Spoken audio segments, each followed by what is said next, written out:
ಇನ್ನುಳಿದ ವ್ಯಕ್ತಿಗಳು ಏನಿರ್ತಾವಲ್ಲ ಇವ್ರು ಮತ್ತ ವಾವ್ ಇದಕ್ಕಷ್ಟ ಸೀಮಿತ. ಯಾಕಂತಂದ್ರೆ ಉತ್ತರ ಕರ್ನಾಟಕದಲ್ಲಿರುವಂತ ಪ್ರತಿಯೊಬ್ಬ ಪ್ರತಿಭೆಗಳು ಇನ್ನೂ ಅದರಷ್ಟು ದುಪ್ಪಟ್ಟು ರಿಯಾಲಿಟಿ ಶೋಗಳು ಓಡ್ತಾವ, TRPಗಳು ಬರ್ತಾವ.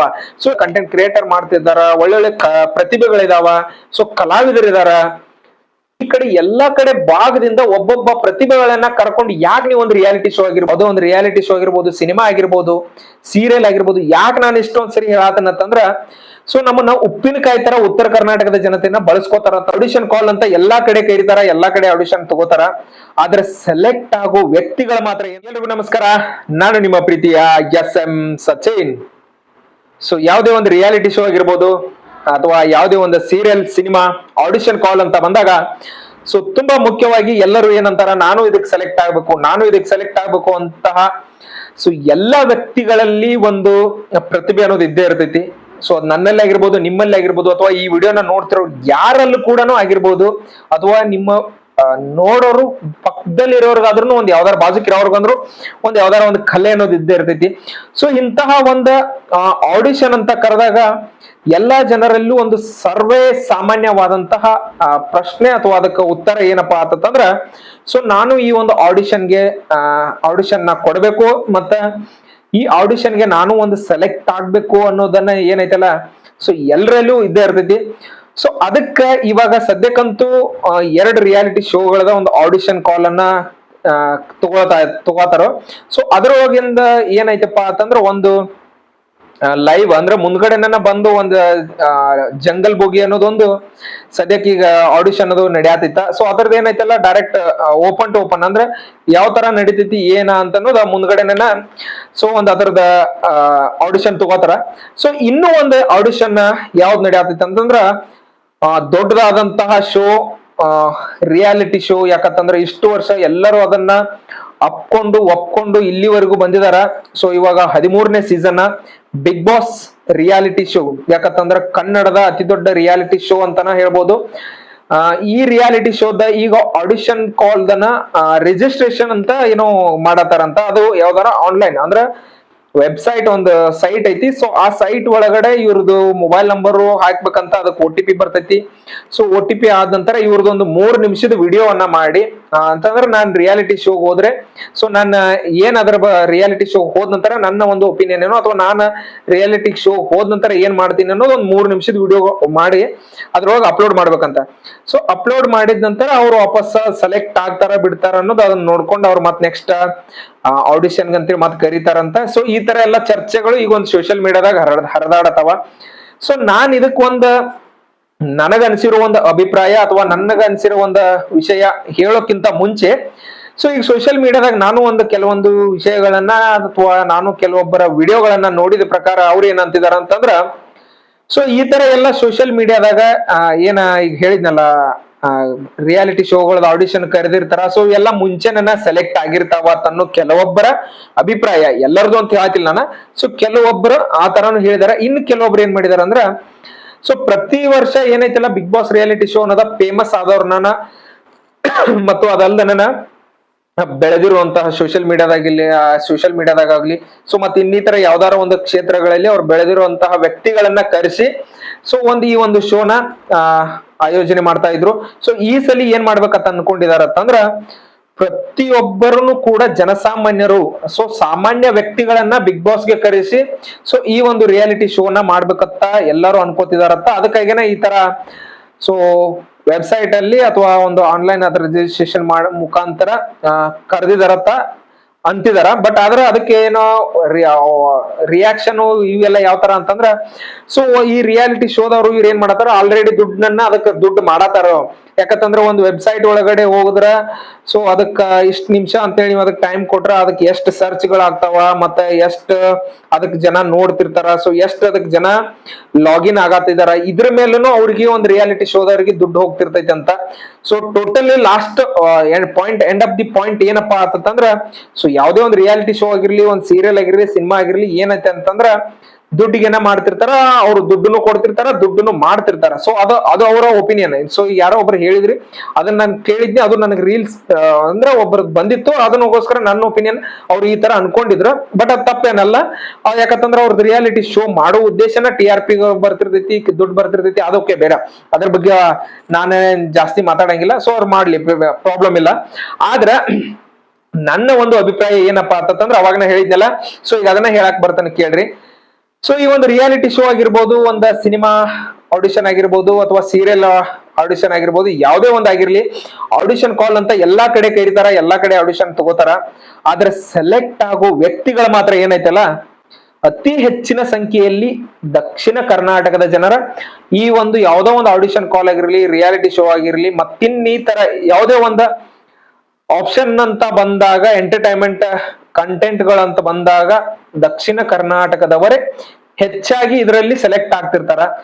ಸೊ ಇದಕ್ ನನ್ನ ಒಂದು ಅಭಿಪ್ರಾಯ, ನಮ್ಮ ಉತ್ತರ ಕರ್ನಾಟಕದ ಜನತೆ ಕೂಡ ಸೊ ಎಲ್ಲ ಒಂದು ರಿಯಾಲಿಟಿ ಶೋಗಳಲ್ಲಾಗಿರ್ಬೋದು, ಸಿನಿಮಾಗಳಲ್ಲಾಗಿರ್ಬೋದು, ಅಥವಾ ಸೀರಿಯಲ್ಗಳಲ್ಲಾಗಿರ್ಬೋದು, ಸೊ ಮತ್ತಿನ್ನೇ ಯಾವ್ದಾದ್ರು ಒಂದು ಏನು ಶೋಗಳಂತ ಬರ್ತಾವಲ್ಲ, ಅದರೊಳಗೂ ಉತ್ತರ ಕರ್ನಾಟಕದ ಜನತೆಗೆ, ಸೊ ಉತ್ತರ ಕರ್ನಾಟಕದ ಜನರಿಗೂ ಕೂಡ ಅಷ್ಟೇ ಒಂದು ಪ್ರಾಮುಖ್ಯತೆಯನ್ನ ಕೊಡಬೇಕಂತ ನಾನೊಂದು ರಿಯಾಲಿಟಿ ಶೋ ಆಗಿರ್ಬೋದು ಎಲ್ಲರಲ್ಲೂ ನಾನೊಂದು ಕೇಳ್ಕೊಳ್ಳೋ ಮಾತಿದಾಗಿರ್ತೈತಿ. ಯಾಕಂತಂದ್ರ ಸೊ ನಮ್ ಜನ ಏನ್ ಮಾಡ್ಬಿಡ್ತಾರಪ್ಪ ಅಂತಂದ್ರ, ಏನೋ ಒಂದು ರಿಯಾಲಿಟಿ ಶೋ ಆಗಿರ್ಲಿ, ಯಾರೋ ಒಬ್ಬ ನಮ್ ಕಡೆ ಹೋಗ್ಬಿಟ್ಟಾನ ಅಂತಂದ್ರ ಏನ್ ಫುಲ್ ಚಪ್ಪಾಳೆ ಹೊಡೆದ, ನಮ್ ಕಡೆ ಒಬ್ಬ ಹೋದಂತೇಳಿ ಅಷ್ಟೊಂದು ಖುಷಿ ಪಡ್ತಾ ಇರ್ತಾರ. ಸೊ ನಮ್ ಒಬ್ಬನಿಂದನ ಅಷ್ಟೊಂದು ಜನ ಎಲ್ಲ ಬೆಳಿತಿರ್ತಾರ. ನಾ ಬೆಳೆಯೋದಕ್ಕೆ ಯಾರಿಗೂ ಬೇಡ ಅಂತ ಹೇಳತ್ತಿಲ್ಲ. ಆದ್ರ ಸೊ ನಮ್ ಒಬ್ಬ ಜನ ಅಂದ್ರೆ ಹೆಂಗಾಗಿತಿ, ಈಗ ಊಟದಲ್ಲಿ ಉಪ್ಪಿನಕಾಯಿ ಅಂತ ನಮ್ಮವ್ರನ್ನ ಬಳಸ್ಕೊತಾ ಇದಾರ. ಯಾವ್ದೋ ಒಂದು ರಿಯಾಲಿಟಿ ಶೋ ಆಗಿರ್ಬೋದು, ಸಿನಿಮಾ ಆಗಿರ್ಬೋದು, ಸೀರಿಯಲ್ ಆಗಿರ್ಬೋದು. ಯಾಕೆ ನಾನು ಇಷ್ಟೊಂದ್ ಸರಿ ಹೇಳತ್ತಂದ್ರ, ಸೊ ನಮ್ಮನ್ನ ಉಪ್ಪಿನಕಾಯಿ ತರ ಉತ್ತರ ಕರ್ನಾಟಕದ ಜನತೆಯನ್ನ ಬಳಸ್ಕೋತಾರ ಅಂತ ಅನ್ನೋದು ನನ್ನ ಒಂದು ಅನಿಸಿಕೆ ಇದೆ. ಎಲ್ಲರಿಗೂ ಅನ್ಸಾತೈತೇನಿಲ್ಲ ಗೊತ್ತಿಲ್ಲ. ಸೊ ಅಥವಾ ಒಳಗಡೆ ಯಾರು ಕೆಲಸ ಮಾಡ್ತಿದಾರೋ, ಸೊ ಮೇಲ್ಗಡೆ ಮುಖ ಪರಿಚಯಗಳು, ಮುಖಗಳು ಕಾಣಿಸೋದತ್ತಂದ್ರೆ ಬೆರಳೆಣಿಕೆಯಲ್ಲಿ ಮಾತ್ರ ಅನ್ನೋದಕ್ಕೋಸ್ಕರ ಉಪ್ಪಿನಕಾಯಿ ಅಂತ ಅನ್ನೋ ಒಂದು ಮಾತನ್ನ ತಗೋತಾ ಇದೀನಿ. ಯಾಕಂತಂದ್ರೆ ಆ ಒಂದು ಉಪ್ಪಿನಕಾಯಿದಿಂದ ಊಟ ಅಂತೂ ಟೇಸ್ಟ್ ಆಕೈತಿ, ಅದ್ಭುತ ಆಕೈತಿ. ಆದ್ರೆ ಅಲ್ಲಿ ಊಟದಲ್ಲಿರೋ ಎಲ್ಲಾ ಪದಾರ್ಥಗಳನ್ನು ನಮ್ ಕಡೆಯಿಂದಲ್ಲ, ಆ ಕಡೆಯಿಂದ. ಸೊ ನಾನು ಇದರಲ್ಲಿ ತಾರತಮ್ಯ ಅಂತ ಮಾಡ್ತಾ ಇಲ್ಲ. ಸೊ ಉತ್ತರ ಕರ್ನಾಟಕ ಅಥವಾ ದಕ್ಷಿಣ ಕರ್ನಾಟಕ ಅಂತ ನಾನ್ ತಾರತಮ್ಯ ಮಾಡ್ತಾ ಇಲ್ಲ. ಸೊ ನೀವ್ ಎಲ್ಲರೂ ಮಾಡೋದು ಸರಿ ಐತೇನಂತ ನಿಮಗ ಒಂದು ನಾನ್ ಕೇಳುವಂತ ಪ್ರಶ್ನೆ ಇದು. ಯಾಕಂತಂದ್ರ ನಮ್ಮಲ್ಲಿನೂ ಒಳ್ಳೆ ಒಳ್ಳೆ ಕಂಟೆಂಟ್ ಗಳಿದಾರ, ನಮ್ಮಲ್ಲಿ ಒಳ್ಳೊಳ್ಳೆ ಕಂಟೆಂಟ್ ಕ್ರಿಯೇಟರ್ ಮಾಡ್ತಿದ್ದಾರ, ಒಳ್ಳೊಳ್ಳೆ ಪ್ರತಿಭೆಗಳಿದಾವ, ಸೊ ಕಲಾವಿದರಿದಾರ. ಸೊ ಏನೋ ಒಂದು ಬಂದ್ರು ಅದನ್ನ ಫೇಸ್ ಮಾಡುವಂತಹ ಗಂಡದೆಯ ಗುಂಡಿಗೆ ಇರುವಂತಹವ್ರ ಜನರು ನಮ್ ಕಡೆ ಇದಾರ.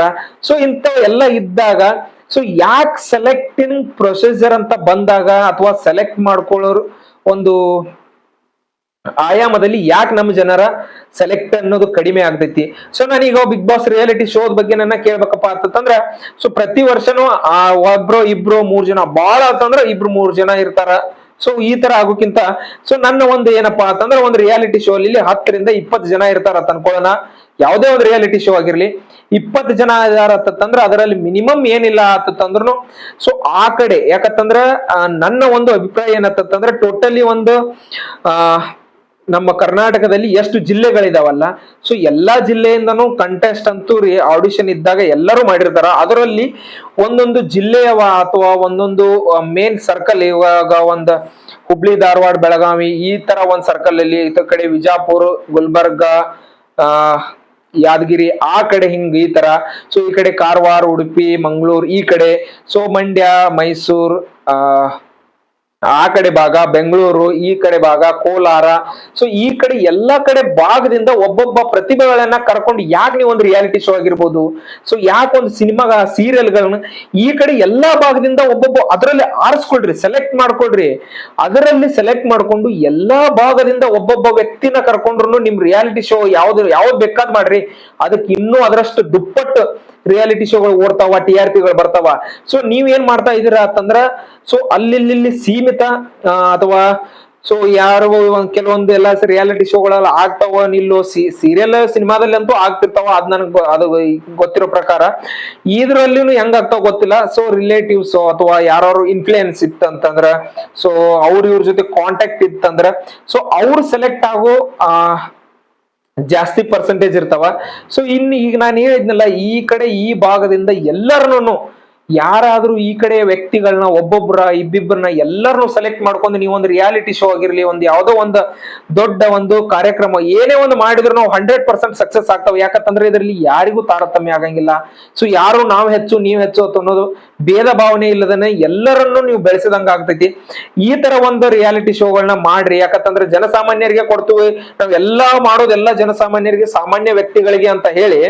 ಸೊ ಈಗ ನಾನು ಹೇಳಿದ್ನಲ್ಲ, ಈ ಕಡೆ ಭಾಗದಿಂದ ಯಾವ ಒಬ್ಬ ವ್ಯಕ್ತಿನೂ ಕರ್ಕೊಂಡು, ಸೊ ಸರೌಂಡಿಂಗ್ ಅಲ್ಲೇ ಏನ್ city surrounding main metro city ಅಥವಾ ಮೇನ್ ದೊಡ್ಡ ದೊಡ್ಡ ಸಿಟಿಗಳು ಏನ್ ಸ್ಮಾರ್ಟ್ ಸಿಟಿ ಅಂತ ಇದಾವಲ್ಲ, ಅಲ್ಲಿ ವ್ಯಕ್ತಿಗಳನ್ನ ಕರ್ಕೊಂಡ ನೀವೊಂದು ರಿಯಾಲಿಟಿ ಶೋಗಳನ್ನ ಮಾಡ್ಕೊಂಡ್ರಿ ಅಂದ್ರೆ ಇವು ಇನ್ನುಳಿದ ವ್ಯಕ್ತಿಗಳು ಏನಿರ್ತಾವಲ್ಲ ಇವ್ರು ಮತ್ತ ವಾವ್ ಇದಕ್ಕಷ್ಟ ಸೀಮಿತ ಆಗೋದು ಬೇಡ ಅನ್ನೋದು ನನ್ನ ಒಂದು ಉದ್ದೇಶ. ಯಾಕಂತಂದ್ರ ಯಾರೋ ಒಬ್ರು ಗೆದ್ರು ಚಪ್ಪಾಳೆ ಹೊಡಿತಾರ, ಯಾರೋ ಒಬ್ರು ಬೆದ್ರು ಚಪ್ಪಾಳೆ ಹೊಡಿತಾರ ಅಂತ ಅನ್ನೋದ ಬೇಡ. ಯಾಕಂತಂದ್ರೆ ಎಲ್ಲರಿಗೂ ಒಂದು ಸಮಾನತೆಯ ಒಂದು ಸಮಾನವಾದಂತಹ ಅವಕಾಶಗಳನ್ನ ದೊರೀಲಿ ಅನ್ನೋದು ಒಂದು ನನ್ನ ಉದ್ದೇಶ. ಸೊ ಇನ್ನು ಹೇಳ್ತಾ ಹೋದ್ರೆ ಸಾಕಷ್ಟುಗಳ ವಿಷಯಗಳದಾವ. ಯಾಕಂತಂದ್ರೆ ಇದು ಬರೀ ಒಂದು ರಿಯಾಲಿಟಿ ಶೋ ಅಥವಾ ಒಂದು ಸೀರಿಯಲ್ ಸಿನಿಮಾಗ ಒಂದು ಕಲೆಗೆ ಅಂತ ಸಮಸ್ಯೆಗಳ ಅಲ್ಲ ಇವ. ಯಾಕಂತಂದ್ರೆ ಉತ್ತರ ಕರ್ನಾಟಕಕ್ಕೆ ಬೇರೆ, ದಕ್ಷಿಣ ಕರ್ನಾಟಕಕ್ಕೆ ಬೇರೆ ಅಂತ ಅನ್ನೋದ ಬಹಳಷ್ಟು ರೀತಿಯಾದಂತಹ ತಾರತಮ್ಯಗಳು ಆಗತಾವ. ಸೊ ಇದು ನನ್ನ ಒಂದು ಅನಿಸಿಕೆ. ಯಾಕಂತಂದ್ರೆ ರಾಜಕೀಯವಲ್ಲೇ ಆಗಿರ್ಬೋದು, ಇನ್ನಿತರ ಹಲವಾರು ಫೆಸಿಲಿಟಿ ವೈಸ್ ನೋಡ್ತಂದ್ರೆ ಆ ಕಡೆ ಸ್ಕೂಲ್ಗಳಾಗಿರ್ಬೋದು, ಈ ಕಡೆ ಸ್ಕೂಲ್ಗಳಾಗಿರ್ಬೋದು, ಆ ಕಡೆ ಇರುವಂತಹ ರಸ್ತೆಗಳಾಗಿರ್ಬೋದು, ಈ ಕಡೆ ಇರುವಂತಹ ರಸ್ತೆಗಳಾಗಿರ್ಬೋದು, ಇನ್ನೂ ಸಾಕಷ್ಟು ಇದಾವ. ಬಟ್ ನಾನ್ ಇವಾಗ ಸದ್ಯಕ್ಕಂತೂ ಒಂದು ಆಡಿಷನ್ ಕಾಲ್. ಯಾಕಂದ್ರೆ ಎಂಟರ್ಟೈನ್ಮೆಂಟ್ ಅನ್ನೋದು ಎಲ್ಲರಿಗೂ ಬೇಕಾ. ಸೊ ಆ ಒಂದು ಎಂಟರ್ಟೈನ್ಮೆಂಟ್ ಏನೈತಿಲ್ಲ, ಈ ರೀತಿಯಾದಂತಹ ಎಲ್ಲಾ ಭಾಗಗಳಿಂದನೂ ವ್ಯಕ್ತಿಗಳನ್ನ ಕರ್ಕೊಂಡೆ ನೀವು ಒಂದು ಮಾಡಿದ್ದಾಗಿತ್ತಂದ್ರ ಅದ ರಿಯಾಲಿಟಿ ಶೋ 100% ಸಕ್ಸಸ್ ಆಗ್ತೈತಿ. ಅದಕ್ಕೆ ನಮ್ ಎಲ್ಲರ ಪ್ರೋತ್ಸಾಹನೂ ಇರ್ತೈತಿ. ಸೊ ನಾವೆಲ್ಲರೂ ಅದಕ್ಕೆ ಸಪೋರ್ಟ್ ಮಾಡ್ತೇವೆ ಅಂತ ಅನ್ನೋದ ನನ್ನ ಒಂದು ಈ ಉದ್ದೇಶ. ಸೊ ಈ ಒಂದು ವಿಡಿಯೋ ಉದ್ದೇಶನೂ ಕೂಡ ಇದಾಗಿತ್ತು ನನಗ. ಯಾಕಂತಂದ್ರೆ ನಾನು ಯಾವ್ದೋ ಒಂದು ರಿಯಾಲಿಟಿ ಶೋ ಬಗ್ಗೆ ಹಂಗ ಹಿಂಗ ಅಂತೇನ್ ಮಾತಾಡ್ಬೇಕಂತಲ್ಲ. ಸೊ ನನ್ನ ಅನಿಸಿಕೆ ಏನೈತಿ, ನೀವು ಯಾವ್ದೇ ಶೋ ಮಾಡ್ರಿ, ಏನ ಮಾಡ್ರಿ, ಸೊ ಎಲ್ಲರಿಗೂ ಒಂದು ಸಮಾನತೆ ಅಂತ ಕೊಡ್ರಿ. ಇಲ್ಲಪ್ಪ ಅಂತಂದ್ರೆ ನಾವು ಬೆಳೆದಿರೋರ್ನ ಅಟ್ಟ ಸೇರಿಸ್ಕೊತೀವಿ, ಬೆಳೆದಿರೋರ್ನ ಸೇರಿಸ್ಕೊಂಗಿಲ್ಲ ಅಂತಂದ್ರೆ ಅವ್ರನ್ನ ಅಟ್ಟ ಸೇರಿಸ್ಕೊಳ್ರಿ. ಸೊ ನೀವು ಬೆಳೆದೇ ಇರೋರು ನೀವ್ ಏನ್ ಯೋಚನೆ ಮಾಡ್ತೀರಿ ಅಂದ್ರೆ ನೀವು ಅದನ್ನ ಯೋಚನೆ ಮಾಡ್ಬೇಕ. ಬರೀ ಎಲ್ಲಾರು ಗೆದ್ದವ್ರನ್ನ ಹೋಗುದಂತಂದ್ರೆ ನೀವು ಬಿದ್ದವ್ರ ಏನ್ ಬರೀ ಅವ್ರನ್ನ ನೋಡ್ಕೋತ ಕುಂಡ್ರೋದ, ಅವ್ರಿಗೆ ಲೈಕ್ ಮಾಡೋದ, ಅವ್ರಿಗೆ ಶೇರ್ ಮಾಡೋದ, ಮತ್ತ ಅವ್ರನ್ನ ಬೆಳೆಸೋದ ಮಾಡ್ಕೋತ ಕುಂತ್ರಂದ್ರೆ ಇಲ್ಲೇ ಆಗ್ತೈತಿ. ಸೊ ನಾನು ಇದನ್ನ ಇಷ್ಟು ಓಪನ್, ಯಾಕಂತಂದ್ರೆ ನನಗೆ ಏನ್ ಅನ್ಸತೈತಿ ನಾ ಅದನ್ನ ಹೇಳತನ. ಸೊ ಏನು ಫಿಲ್ಟರ್ ಇಲ್ಲ, ಸ್ಕ್ರಿಪ್ಟೆಡ್ ಇಲ್ಲ, ಬರೋದು ಹೇಳ್ಬೇಕು, ಹಿಂಗ ಹೇಳ್ಬೇಕು, ಹಿಂಗ ಹೇಳ್ಬೇಕು, ಸೊ ನನಗೆ ವ್ಯೂಸ್ ಬರ್ಬೇಕು, ಹಂಗ ಹಿಂಗ ಅಂತೇನ್ ಹೇಳತಿಲ್ಲ. ನನಗೆ ಏನ್ ಅನ್ಸತೈತಿ ನಾ ಅದನ್ನ ಹೇಳತನ. ಸೊ ನೀವು ಅದನ್ನ ಏನೈತಿಲ್ಲ ಬ್ಯಾರೆ ಜನರನ್ನ ಫಿಲ್ಟರ್ ಹಾಕಿ ಮಾತಲ್ಲಿ ಚಂದ ಅಂತ ಮಾತಾಡೋರ್ನ ನೀವೆಲ್ಲಾ ಬೆಳೆಸ್ತಿರ್ತೀರಿ. ಸೊ ಉತ್ತರ ಕರ್ನಾಟಕ ಪ್ರತಿಭೆಗಳು ಸಾಕಷ್ಟು ಇದಾವೆ, ಅವ್ರನ್ನು ಬೆಳೆಸ್ರಿ. ಸೊ ಅಂತ ದೊಡ್ಡ ದೊಡ್ಡ ಶೋಗಳಿಗೆ ಹೋಗೋ ರೀತಿ ಮಾಡ್ರಿ ಅಂತ ನನ್ನ ಒಂದು ಅನಿಸಿಕೆ. ಸೊ ಈ ವಿಡಿಯೋ ನಿಮ್ಗೆ ಇಷ್ಟ ಆಗಿದ್ರೆ ಲೈಕ್ ಮಾಡಿ, ಶೇರ್ ಮಾಡಿ, ಹಂಗೆ ಸಬ್ಸ್ಕ್ರೈಬ್ ಮಾಡಿ, ಪಕ್ಕದಲ್ಲಿರೋ ಬೆಲ್ ಐಕನ್ ಕ್ಲಿಕ್ ಮಾಡಿ ಅಂತ ಹೇಳ್ತಾ, ಆದಷ್ಟು ಉತ್ತರ ಕರ್ನಾಟಕ ಜನತೆ ಎಷ್ಟದಿರ ನೋಡ್ತೇನೆ ನಾನು ಅಂತಂದ್ರೆ, ಯಾಕಂತಂದ್ರೆ ಬರೀ ಈ ಒಂದು ವಿಡಿಯೋ ನೋಡಿದವ್ರು ಅಟ್ಲೀಸ್ಟ್ ಈ ಒಂದು ವಿಡಿಯೋ ಒಬ್ರಾರು ನೋಡೋದೈತಿ, ಒಬ್ರಿಗಾರ ಬಂದೈತಿ ಅಂದ್ರೆ ಈ ವಿಡಿಯೋ ಆಲ್ಮೋಸ್ಟ್ ಆಲ್ ಎಲ್ಲರಿಗೂ ಶೇರ್ ಮಾಡ್ರಿ. ಯಾಕಂತಂದ್ರೆ ಈ ಒಂದು ವಿಡಿಯೋ ಶೇರ್ ಮಾಡೋದ್ರಿಂದ ಏನೈತಲ್ಲ ನೀವು, ಸೊ ನನಗ ವ್ಯೂಸ್ ಅದು ಇದು ಬರ್ತಾವ ಅನ್ನೋದು ಸೆಕೆಂಡರಿ. ಯಾಕಂತಂದ್ರೆ ಉತ್ತರ ಕರ್ನಾಟಕದಲ್ಲಿರುವಂತ ಪ್ರತಿಯೊಬ್ಬ ಪ್ರತಿಭೆಗಳು, ಸೊ ಪ್ರತಿಯೊಂದು ಕಲಾವಿದರು ಎಲ್ಲರೂ ಮುಂದ ದೊಡ್ಡ ದೊಡ್ಡ ಅವಕಾಶಗಳು ಸಿಗ್ಲಿ ಅನ್ನೋದು ನನ್ನ ಒಂದು ಆಶಯ. ಸೊ ಅದಕ್ಕಾಗಿ ಆಲ್ಮೋಸ್ಟ್ ಅಲ್ಲಿ ಎಲ್ಲರಿಗೂ ಒಬ್ರು ನೋಡಿದೆ ಅಂತಂದ್ರೆ ಅಟ್ಲೀಸ್ಟ್ ಒಂದು 10 ಜನಕ್ಕಾದ್ರೂ ಶೇರ್ ಮಾಡ್ರಿ. ಸೊ ಕಮೆಂಟ್ ಮುಖಾಂತರ ನನ್ನ ಅಭಿಪ್ರಾಯ, ನನ್ನ ಅನಿಸಿಕೆ ಕರೆಕ್ಟ್ ಇತ್ತಂದ್ರೆ ಕೆಳಗಡೆ ಕಮೆಂಟ್ ಮಾಡಿ ತಿಳಿಸಿ ಅಂತ ಹೇಳ್ತಾ, ಸೊ ಈ ಒಂದು ವಿಡಿಯೋನ ಇಲ್ಲಿಗೆ ಮುಗಿಸ್ತಾ ಇದ್ದೀನಿ. ಎಲ್ಲರಿಗೂ ಧನ್ಯವಾದಗಳು.